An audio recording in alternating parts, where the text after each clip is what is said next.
Selamat pagi siswa kelas 11 IPA. Hari ini kita akan melanjutkan pelajaran kita masih di bab 1. Secara khusus kita akan membahas tentang energi kinetik rotasi. Seperti yang sudah Anda pelajari di kelas 10, materi usaha dan energi, sebuah benda dapat memiliki beberapa bentuk energi. Salah satunya adalah energi kinetik, yaitu energi yang dimiliki oleh benda yang bergerak. Nah, dalam hal ini, sebuah benda yang bergerak ada 3 kemungkinan gerakannya. Kemungkinan yang pertama, benda bergerak secara translasi atau bergerak lurus. Berarti apabila benda yang dimaksud adalah benda yang berbentuk bola, maka ketika bola itu dikatakan bergerak translasi, maka bolanya itu hanya akan bergeser saja. Kemungkinan yang kedua adalah benda berrotasi atau bergerak melingkar. Tidak berpindah tempat, tetapi berputar pada satu poros tertentu. Sedangkan kemungkinan yang ketiga adalah menggelinding.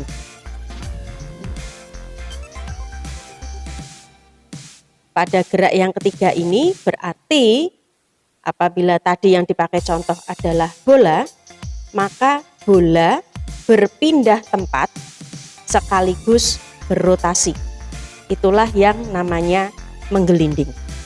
Sehingga energi kinetik yang dimiliki oleh benda yang menggelinding itu tidak hanya energi kinetik gerak lurus saja, tetapi juga ada energi kinetik rotasinya. Nah, sekarang kita akan mengingat energi kinetik translasi. Di kelas 10 sudah Anda peroleh, persamaannya adalah setengah mv². Nah, berarti sekarang kalau kita sesuaikan menjadi energi kinetik rotasi, maka persamaannya menjadi setengah. Kalau digerak lurus adalah massa. Kemarin ketika kita membahas tentang torsi dan momen inersia, di gerak rotasi ukuran kelembamannya adalah momen inersia. Di gerak lurus ada kecepatan linier yaitu V, maka di gerak rotasi ada kecepatan sudut atau omega. Maka energi kinetik rotasi persamaannya adalah setengah I omega kuadrat. Nah, ingat untuk benda yang menggelinding, energi kinetiknya ada 2, yaitu energi kinetik translasi dan juga energi kinetik rotasi. Nah, sekarang kita akan membahas contoh soal tentang energi kinetik.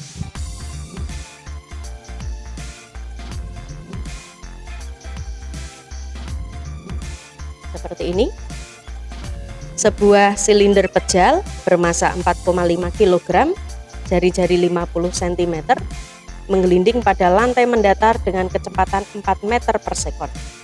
Jika kemudian lantainya menjadi miring naik, tentukan ketinggian maksimum yang dapat dicapai silinder tersebut. Jadi, lantainya semula mendatar, kemudian jadi naik. Nah, di bagian awal dari bidang miring silinder ini dikatakan punya kecepatan 4 meter per sekon. Karena silinder ini punya kecepatan, maka silinder nanti akan naik. Tapi tidak bablas terus ke sana. Dia akan berhenti di suatu titik.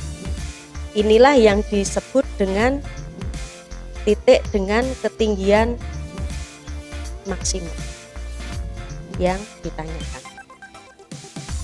Nah, berarti sekarang Anda ingat kembali materi kelas 10 usaha dan energi.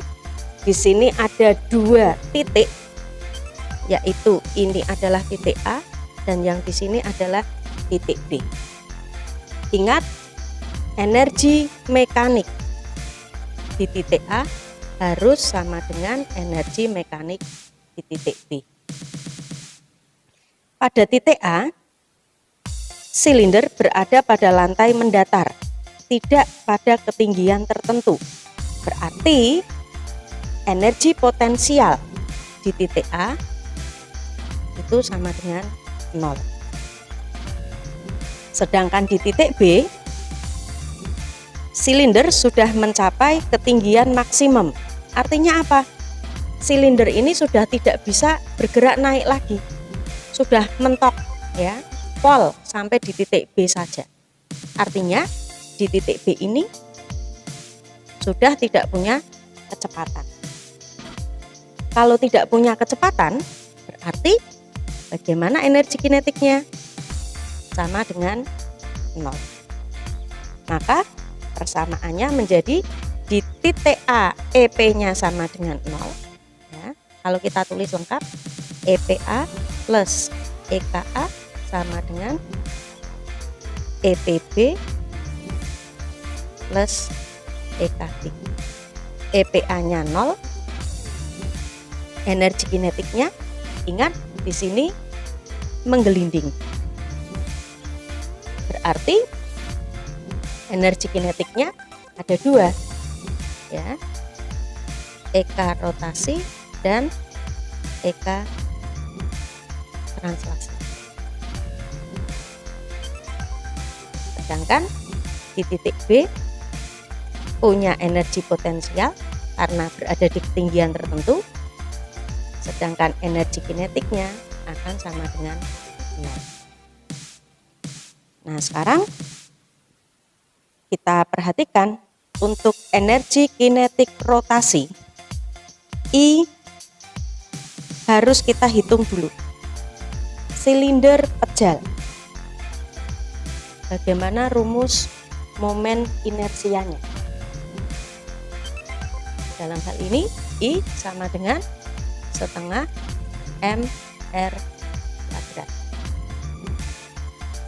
Kemudian kita hitung terlebih dahulu dari energi kinetik rotasi, ya, atau boleh juga langsung dimasukkan ke dalam persamaan ya. Kita mulai sekarang energi kinetik rotasi ya. Jadi persamaan ini saya pindah ke sana. Nolnya sudah tidak saya tulis lagi.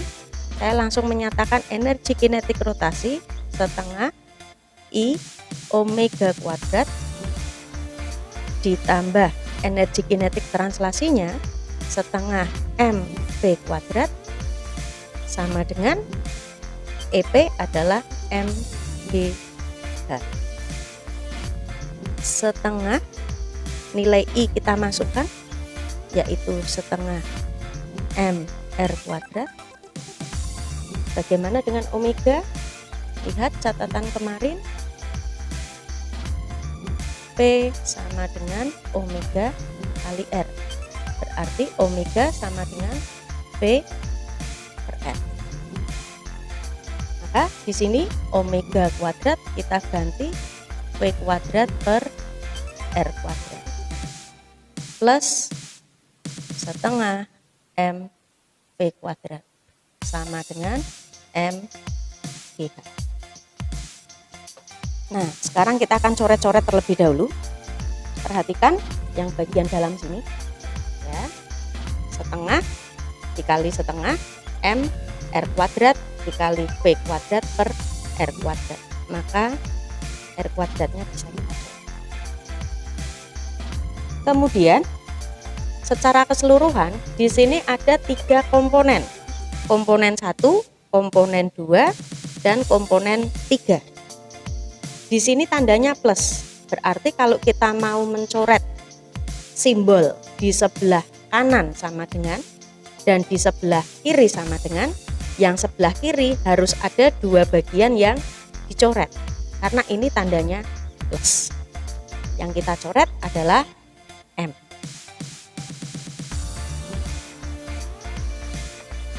Maka yang tersisa adalah setengah kali setengah. Di sini kita dapat nilai 1/4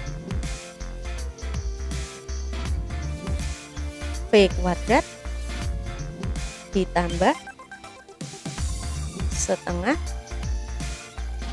V kuadrat, ya, sama dengan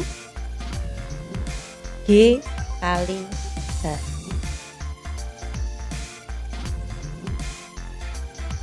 Kita gabungkan terlebih dahulu, atau boleh juga langsung dimasukkan nilainya ya. 1/4 V kuadratnya, lihat, adalah 4 meter per sekon. V-nya 4 dikuadratkan berarti 16 ditambah setengah V-nya dikuadratkan 16 sama dengan G-nya kita pakai nilai 10 karena tidak ada keterangan. H ini yang kitanya. Kita coret dulu. 16 dibagi 4, 16 dibagi 2. Kita memperoleh nilai 4 ditambah 8 sama dengan 10. 12 sama dengan 10H. Berarti H sama dengan 12 dibagi 10 ketemu 1,2 meter. Ini jawabannya. Nanti ada tugas yang harus Anda kerjakan sebelum KBM berakhir, sudah harus dikumpulkan di Jaga Ratu. Silahkan setelah Anda lihat video ini, Anda bisa menuju ke tugas Jaga Ratu.